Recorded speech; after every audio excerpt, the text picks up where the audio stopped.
Mga kapuso, matindi ang ulan sa ilang bahagi ng Metro Manila kanina dahil po yan sa thunderstorms. Sa Quezon City, mabilis na binaha ang ilang kalsada at bumubulwak din ang ilang gutter. May mga bata pa nagtampisaw sa baha, habang sa ilang binahang kalsada may ilang sasakyang lumusong, pero meron ding nag-alanga. Bandang alas 4 ng hapon muli naglabas ang pag-asa ng thunderstorm advisory sa Metro Manila at ilang karating probinsya sa loob ng 2 oras. Magandang hapon po. Pinatututukan ni Senadora Grace Poe sa MWSS kung natutupad na mga water concessionaire ang obligasyon sa mga customer dahil sa mga water interruption na anyay hindi katanggap-tanggap. Ang bagong buong ahensya naman para sa pamahala sa tubig ipinag-utos sa mga barangay na ibisuhan ng mga residente na magtipid ng tubig. Nakatutok si Jonathan Andal. Sa Bulletin Number 2 na inilabas ng bagong gawang DENR Water Resources Management Office, inuutusan ang lahat ng barangay officials at mga manager ng mga condominium of subdivision sa Metro Manila na abisuan ng kani-kanilang mga residente na magtipid ng tubig bilang paghahanda ito sa posibleng tagtuyot dahil sa El Nino. Kabilang sa payo nila ang pagre-recycle ng tubig at ang pagbabawas sa mga gawaing malakas kumonsumo ng tubig gaya ng pagdidilig at paghuhugas ng sasakyan. Ang barangay laging handa sa Quezon City, kakausapin daw ang mga nasasakupang kondo at hotel. Makikiusapan natin yung mga condominium associations natin na medyo mag-filter na lang muna at magdagdag na lang ng chlorine sa mga swimming pool nila kaysa magpalit ng tubig. Inuutusan din ng DENR ang lahat ng LGU sa Metro Manila na bilisan ang pag-aproba sa mga repair ng tubo ng tubig ng Manila Water at Maynilad. Ang Maynilad inaasahang mag-aanunsyo na bukas ng mga lugar na 9 na oras na mawawala ng tubig. Bunsod ng pagbaba ng alokasyon ng tubig mula sa Angat Dam na pinagkukunan ng 70% ng supply ng tubig sa Metro Manila. Ngayong araw, bumaba pa ang antas ng Angat Dam, maging ang water level ng 7 iba pang dam sa Luzon. Ang pagdalas at paghaba raw ng oras ng water interruption, hindi raw katanggap-tanggap, sabi ni Senator Grace Poe. Hindi raw kasi dapat umaasa lang sa ulan kapag may water shortage. At ang Angat Dam paanya ang laging sinisisi. Kinalampag din ni Poe ang MWSS na maging proactive at alamin kung sinusunod ba ng mga water utility ang kanilang obligasyon batay sa prangkisa ng mga ito. Muli rin siyang nanawagan sa pagbuo ng Department of Water Resources na tutuon sa paggamit, pamamahala at pagkukunan ng tubig. Sinusubukan pa namin kunan ng pahayag ang MWSS at ang palasyo kaugnay ng mga sinabi ni Poe. Pero nauna nang sinabi ng MWSS na may mga ginagawa sila para maibsan ang problema ng kakulangan ng tubig tulad ng pag-aayos ng mga deep well. Para sa GMA Integrated News, Jonathan Andal, nakatutok, 24 oras. Ayon kay Metro Manila Council President San Juan Mayor Francis Zamora, pinagana nila ang Metro Manila Disaster Risk Reduction and Management Council na magsisilbing task force para sa El Nino. Napag-usapan noong huli nilang pulong ang pagpapatuyo ng rainwater collection system sa mga barangay hall, public schools at government facilities para ma-recycle ang tubig ulan. Pinuna ni Senator Amy Marcos ang ilan pang eroplano ng Amerika na nakita sa Maynila at Palawan. Nakatutok si Mav Gonzalez. Nitong Biyernes, isa raw US Air Force C-17 Globemaster ang lumapag pasado alas 6 ng umaga sa Maynila galing Guam. Ayon kay Senadora Amy Marcos, batay raw ito sa Global Flight Tracker ng AirNav Systems. Umalis daw ito papalawan bago mag-alauna ng hapon, dumaan sa Pampanga, Cagayan at silangan ng Batanes at Taiwan bago lumapag sa Yokota Air Base sa Japan. Meron din daw C-17 plane na umalis ng Tokyo, Japan noong gabi ng Biyernes na namataan kahapon sa Busuanga at Polillo Island. May mga pasahero rin daw na nagbigay sa opisina ni Marcos ng larawan ng 2 US military plane malapit sa runway ng NAIA. Cargo plane ang C-17 na bukod sa pang-sibilyan, ginagamit ding pang-training ng US Air Force. Naunang pinuna ni Marcos na chairperson ng Senate Committee on Foreign Relations ang paglapag noong 1 linggo sa NAIA ng kaparehong eroplano. Nauna nang sinabi ng US Embassy sa isang sulat na ipinadala sa Senadora na bahagi ang nasabing aircraft ng bilateral military exercise kaya ito nasa Pilipinas. Sabi ng embahada, sa Palawan ito pupunta, pero mali ang naibigay na impormasyon ng US government tungkol sa flight clearance ng aircraft kaya lumapag ito sa NAIA. Inamin din ng embahada na wala rin anilang naging koordinasyon ang US flight planner sa NAIA kaya nagka-delay sa ground servicing at pagproseso ng requirements at pagkakamali sa parking spot. Hindi pa kinukumpirma ng Civil Aviation Authority of the Philippines kung may permit ang mga bagong naispatang eroplano ng Amerika. Sabi ni Marcos, alam niyang may foreign military exercises ngayong buwan, pero dapat daw patas ang pagsubaybay sa ating maritime territory at exclusive economic zone, pati sa Philippine air traffic rules at kasunduang pangmilitar natin sa Amerika. Konti lang daw ang may alam sa US military activity sa bansa, habang panay ang punaan niya sa mga barko ng China sa South China Sea. Nanawagan si Marcos sa mga opisyal ng militar, national defense at foreign affairs na alamin kung pinalalala lang daw ng mga aniyay sikretong paglipad sa bansa ng US military planes ang gusot sa South China Sea at Taiwan Strait. Kinukuha pa namin ang pahayag ng AFP, DFA at Defense Department. Para sa GMA Integrated News, Mav Gonzalez, nakatutok, 24 oras. Matapos mamataan ang kumpulan na mahigit 40 Chinese vessel sa Del Pilar o Iroquois Reef sa West Philippine Sea, paigtingin ng AFP at Philippine Coast Guard ang pagpapatrolya roon. Plano raw i-deploy ang 2 barko ng PCG para paalisin ang mga Chinese vessel sa Del Pilar Reef na nasa exclusive economic zone ng Pilipinas.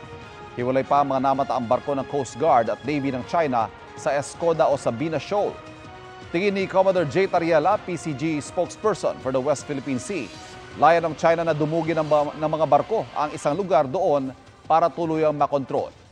Malapit kasi ang Del Pilar Reef sa Recto Bank o Reed Bank na nakikitang mayaman sa langis at gas. Wala pang tugon ang Chinese Embassy kaugnay rito. Ang pinalawig na deadline ng SIM registration may kinalaman daw sa pagsipa ng mga kaso ng cybercrime sa Metro Manila ayon sa Cybercrime Investigation and Coordinating Center. Nakatutok si Rafi Tima. Dahil nagipit, napilitang mangutang ng mahigit 2,000 piso si Lani sa isang online lending app. Pero mahigit 8,000 piso ang kanyang binayad dahil sa bilis daw ng tubo ng utang at para matigil din daw ang pangaharas ng mga naniningil. Pero lumala ang kanyang kalbaryo. Nahack na nila yung phone book ko. Tumawag po sila doon sa katrabaho ko na hindi ko naman ginawang reference.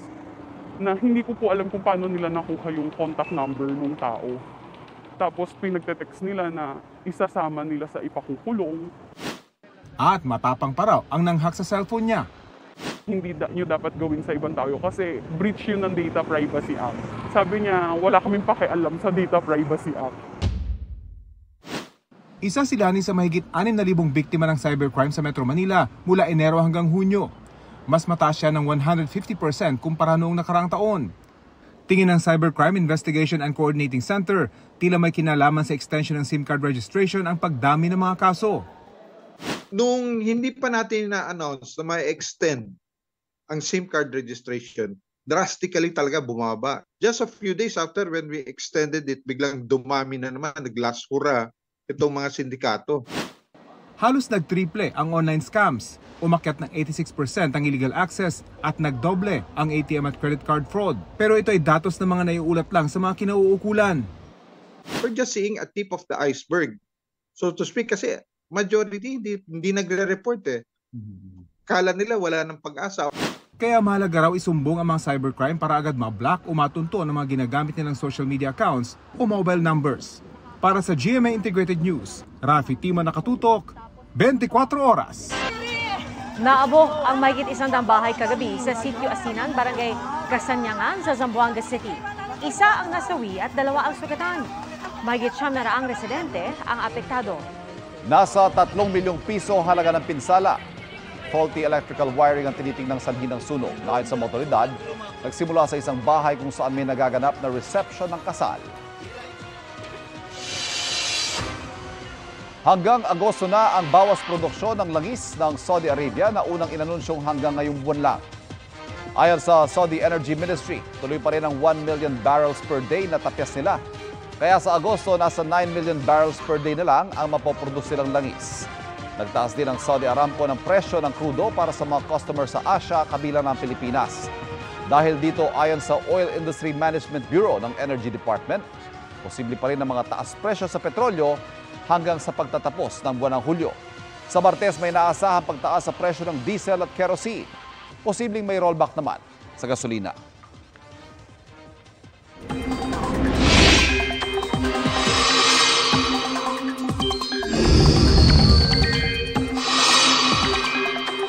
Umulan po sa ilang lugar sa Metro Manila at Luzon ngayong hapon. Ganyan pa rin kaya sa mga susunod na araw?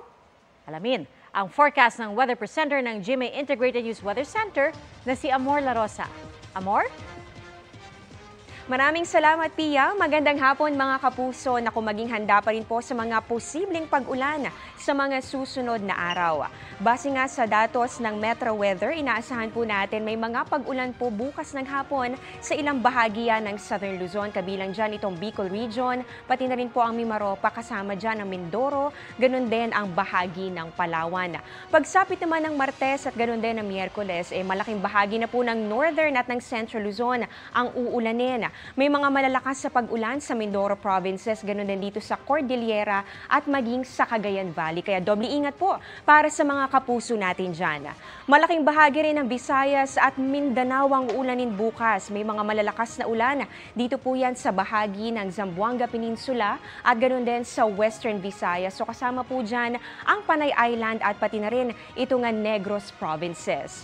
Posibleng maulit po yan sa Martes at sa Miyerkules. Kaya maging handa po sa heavy to intense rains na posible pong maranasan at posibleng magdulot ng mga pagbaha o kaya naman ay pagguho ng lupa.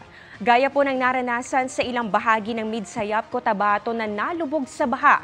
Sa lakas ng buhos ng ulan, umapaw ang ilog at irrigation canal kaya mabilis na binaha ang mga mabababang barangay.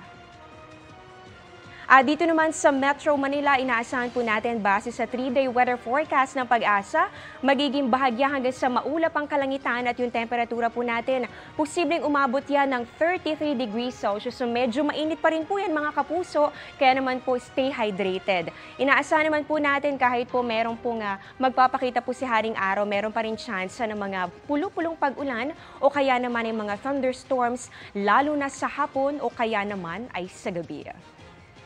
At yan ang latest sa lagay ng panahon. Ako si Amor La Rosa. Ito ang GMA Integrated News Weather Center. Maasahan anuman ang panahon.